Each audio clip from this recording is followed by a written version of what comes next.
जय जयाची जगदुद्धारा कनकवर्णा नरहरी चतुरा ऐक्यत्व कारणे हरिहरा शक्य एक तुझेची तरी आता कृपा करुणी ग्रंथ सुचवी सुढाळ रत्नी शुभयोगी श्राव्य भाषणी स्वीकार करी महाराजा मागिले न्यायी मच्छिंद्र नंदन त्रिविक्रम देई संचरुण गोरक्ष तीर्थ नाना कारणे धाडिले से मच्छिंद्रे या परी गोरक्षनाथ मई भ्रमता नाना तीर्थ तो गोदा तटी अकस्मात येऊन या पोहोचला तो गोदा तटी भामानगर तयारण्यात गौरकुमार परम झाला क्षुधातुर जठरानले करोनिया सद्गुरुनाथ महाराज की जय। सकल श्रोत्यांच्या चरणारविंदी नतमस्तक होऊन कथेला प्रारंभ। आता कथेला प्रारंभ झालेला आहे म्हणतात मागच्या अध्यायामध्ये मच्छिंद्रनाथ त्रिविक्रम राजाच्या देहामध्ये गेला आणि त्रिविक्रम राजाला उठून आता मच्छिंद्रनाथ काय म्हणलं शवशरीरी महादेवाच्या मंदिरात पडलेले आहेत आणि आता कथेला दुसरं वळण लागलेलं आहे। गोरक्षनाथाची कथा सुरुवात झालेली आहे म्हणतात गोरक्षनाथ एका गोदा तटीच्या भामानगर गावाजवळ येऊन पोहोचलेले आहे असं सांगत आहे। ग्राम पाता तो अरण्यात उदक एक योजन न मिळेत तयातानी सुधा क्रांत अनल जैसा पेटला। अशा प्रकारे असणारा म्हणले तो कोठे येऊन पोहोचला होता की गावाच्या सुद्धा एक कोस दूर होता आणि पाणी सुद्धा तिथे जवळपास कुठे दिसत नव्हतं म्हणतात।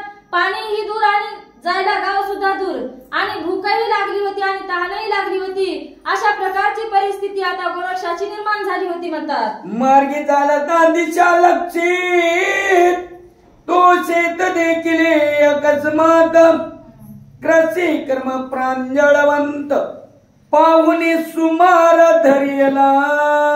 अशा प्रकारे असताना मार्गस्थ चालत असताना म्हणजे त्याला एक शेत दिसला दुरून आणि त्या शेतामध्ये एक म्हणजे शेतकरी आपलं काम करत असताना दिसलेला आहे आणि त्या दिशेने आता गोरक्षनाथ निघाले आहेत म्हणतात। तव तो कृषी वलमानिक नामी वयदास वर्ष देह धर्मी मध्यान समय साधोनी भोजना ते बैसला। अशा प्रकारे असणारे त्या शेतकऱ्याने म्हणतात आपलं काम सारलं आणि मध्यानाची वेळ दुपारची वेळ झाली होती भोजनाची आणि झाडाच्या सावलीखाली आता जेवण करण्यासाठी जाऊन तो शेतकरी बसलेला होता म्हणतात। पात्र घेतले पुढे वाढून कवळ करावा जो मुखी अर्पण तो अकस्मात गौरी नंदन आदेश शब्द गाजवी। झाडाच्या सावलीमध्ये बसला आपली सोबत आणलेली भाकरी सोडली आपल्या समोर घेतली हातामध्ये घास मोडून घेतला देवाचं नामस्मरण केलं आणि तो घास तोंडामध्ये घालणार इतक्यामध्ये गोरक्षनाथ तिथे आली आणि अलग आदेश असा त्यांनी हुंकार दिलेला आहे म्हणतात। तव तो मानिक कृषी शेती ऐकून आदेश शब्दा प्रती येऊदिला कवळ ठेवून हाती प्रेमी नमित तयाते। अशा प्रकारे असणारे गोरक्षनाथ दिसल्याच्या नंतर त्या माणिक शेतकऱ्याने आपल्या हातात घेतलेला घास तसाच मोडून ठेवला म्हणतात जाग्यावर आणि दोन्ही हात जोडून विनम्रपणे त्यांच्या समोर बसला सांगत आहे। म्हणे महाराजा तुम्ही कोण किमर्थ घेतले आडरान येरू म्हणे मी तपोधन क्षुधा नळी पेटलो। अशा प्रकारचा असणारे हात जोडले त्यांना साष्टांग दंडवत घातलं आणि दंडवत घालून म्हणतात महाराज तुम्ही कोण आहात म्हणजे इकडून वनातून मार्ग कस काय काढला कोठून आलात अशा प्रकारची विचारपूस गोरक्षनाथाला करत असल्यावर गोरक्षनाथ म्हणत होते मी कोण एक तपोधन आहे म्हणजे तपस्वी आहे आणि इथून जात होतो अशा प्रकारची माहिती गोरक्षनाथ त्यांना देत होती म्हणतात। परम झालो त्रशाक्रांत म्हणून होऊन आलो अतित तरी सनिधन नसेल तू ते भिक्षा माव पावी. अशा प्रकारे असणारी आपली परिस्थिती सांगत होते. म्हणतात तिथून जात होतो, मला खूप भूक लागलेली होती आणि तू दुरून मला दिसला इथं, म्हणून त्या आशेने मी तुझ्या जवळ आलेलो आहे आणि तुझ्या जवळ जर काही असेल तर मला काय कर म्हणले, भिक्षा दे. अशा प्रकारची मागणी गोरक्षनाथ त्या माणिक शेतकऱ्याला करू लागले. ऐशी ऐकतात याची वाणी म्हणे महाराजा योगेंद्र मुनी. निदानाय मनोधर्मी पात्र वाढिले भक्षावे. अशा प्रकारे गोरक्षनाथाचं बोलणं ऐकल्याच्या नंतर आता त्या माणिक शेतकऱ्याला सुद्धा आनंद झाला आणि तो म्हणत होता, हे महाराज म्हणले मी पण काय आणलेली आहे, भाजी भाकरी माझ्यासोबत दुपारी करिता आणलेली आहे आणि ती तुमच्या समोर घ्या आणि जेवण करा. अशा प्रकारचं तो गोरक्षनाथाला माणिक शेतकरी सांगू लागला. मग तो उठून त्याच वेळी शीघ्र ओपी पत्रावळी आणि मृत कुंभ भरवणी जवळी शीघ्र करी पुढारा. अशा प्रकारे असणारा आपल्या पुढीत मांडलेला ताट त्याने उठून त्या गोरक्षनाथाच्या समोर ठेवलं आणि पाण्याचं मडकं छोटस भरलं आणि ते पाणी पिण्यासाठी सुद्धा गोरक्षनाथाजवळ गेला आणि यथासांग भोजन त्यांना द्यायला सुरुवात केली. म्हणतात मग तो गोरक्ष तपोधान हस्तपाद प्रक्षाळून अन्नपात्र पुढे घेऊन जठरावती घेतसे. अशा प्रकारे तो पाण्याचा लोटा घेतला. गोरक्षनाथाने जे काय आपले नित्यक्रम असतील ते हात धुतले, पाय धुतले, गुळणा केला असेल काहीतरी म्हणा आणि आता जेवायला सुरुवात केलेली आहे. म्हणतात आणि जेवण करून आपला जठराग्नी तृप्त करायला सुरुवात केलेली आहे असं सांगत आहे. पूर्ण झाल्या जठरावती मग साधीची तुट्ट झाला चित्ती की रुका होता जलप्राप्ती लवणाकार पावतसे. अशा प्रकारे असणारे म्हणले गोरक्षनाथाला ते भोजन दिल्याच्या नंतर एकदम तृप्तीचा ढेकर दिलेला आहे आणि आशीर्वाद देत होता. म्हणतात पुढचा दृष्टांत मी सांगत नाही, अशा प्रकारचं पुढची ओवी घ्यायला सुरुवात करा. ही दरिद्र्या प्रतिदेता धन मग कान पावे तुष्ट मन ही थेच मिळविता झाल्या कारण तोष शरीरी मिळवेना. अशा प्रकारे असणारे जसं गरीब असावा आणि त्याला धन दिल्यावर तो आनंदित होतो, तशा प्रकारचे म्हणतात गोरक्षनाथ तुष्ट झालेले आहेत. तन्याय करशी नरेंद्रोत्तमा घडून आले तुष्ट महिमा मग प्रसन्न होऊन चित्त द्रुम्मा वरद पळा दावितो. अशा प्रकारे असणारे तुष्ट झाले. आपल्याला जेवायला मिळालेल्या आनंदामध्ये आता गोरक्षनाथ म्हणत होते आता याला काहीतरी आपल्या हातचा आशीर्वाद म्हणून द्यावा, याच्या डोक्यावर काहीतरी आपला वरद हस्त ठेवावा या इच्छेने आता गोरक्षनाथ काय बोलत आहेत. म्हणतात मने करसी का कवन कामा मिरवला हो दे धर्मी हिरवय कुणी म्हणे स्वामी आता कासया पुसता हो. अशा प्रकारे असणारे गोरक्षनाथाने विचारायला सुरुवात केली. म्हणजे तू काय काम करत होता आणि आता तुला जेवावं लागल, अशा काहीतरी प्रश्न विचारायला आता गोरक्षनाथाने त्या माणिक शेतकऱ्याला सुरुवात केलेली आहे. म्हणतात तरी महाराजा टाटी करावी प्रथम कार्यासाठी कार्य झाली या व्यर्थ चावटी अन्यासी कासया शिनवावे. अशा प्रकारे असणारे आता त्याचं म्हणणं होतं की याचं जेवण झालेलं आहे, मग याला दुसऱ्या गोष्टीहून काय गरज आहे. असं म्हणतात जे आपलं कार्य करायचं असते ते करून घ्यावं, कार्य झाल्यावर उगीच दुसरी नुसती बडबड करू नये, अशा प्रकारचा दृष्टांत देत आहे. तरी आता कार्य झाले पुढे येऊजी शीघ्र पाऊले गोरक्ष म्हणे बोलसी बोल सत्य सती तुझे बा. अशा प्रकारे असणारे म्हणत होते. माणिक शेतकरी म्हणत होता हे बघ तुझं जेवण झालं, तुझी भूक निवारण झाली, आता तू काय कर म्हणले पुढचा मार्गक्रमाला सुरुवात कर. अशा प्रकारचं बोलणं ऐकल्याच्या नंतर गोरक्षनाथ म्हणत होते बरोबर आहे, तू म्हणतोस ते सुद्धा काय आहे खरं आहे, असं गोरक्षनाथ माणिक शेतकऱ्याला बोलू लागले. परी तू माते दिधले अन्न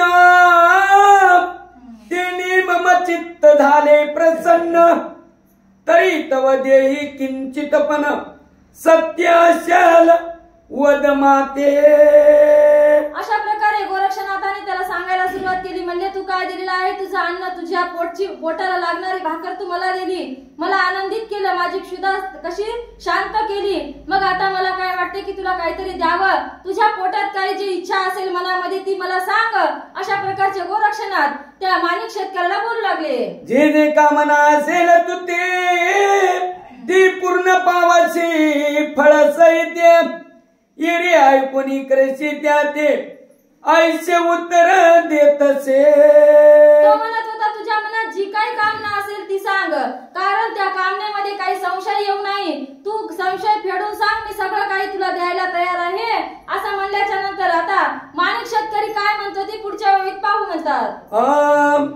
म्हणे महाराजा मै पाठी तुम्हीच हिंडता भिकेसाठी, ते तुम्ही मोह धरून पोटी माते काय द्याल जी. आता तुम्हीच आपल्या भिक्षेसाठी पोटासाठी म्हणजे घरोघर भिक्षा मागता आणि आपला उदरनिर्वाह करता आणि तुम्ही मला म्हणता की तुला काय पाहिजे ते माग, तुम्ही मला काय देणार आहात. अशा प्रकारचे माणिक शेतकरी त्याला प्रश्न विचारू लागले. भरंगाबाजी भरंग गेला तो काय देवनी तृप्त झाला, खडका उदक पाना बोला कदा काळी दिसेना.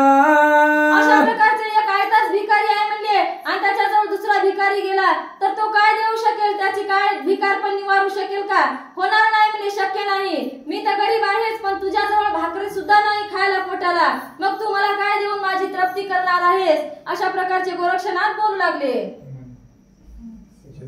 हा शेतकरी तुम्ही देवी हिंडतानासाठी आम्हा काय देणार जटी, नात मनी इच्छा तुष्टा आता तुझी करीन बा.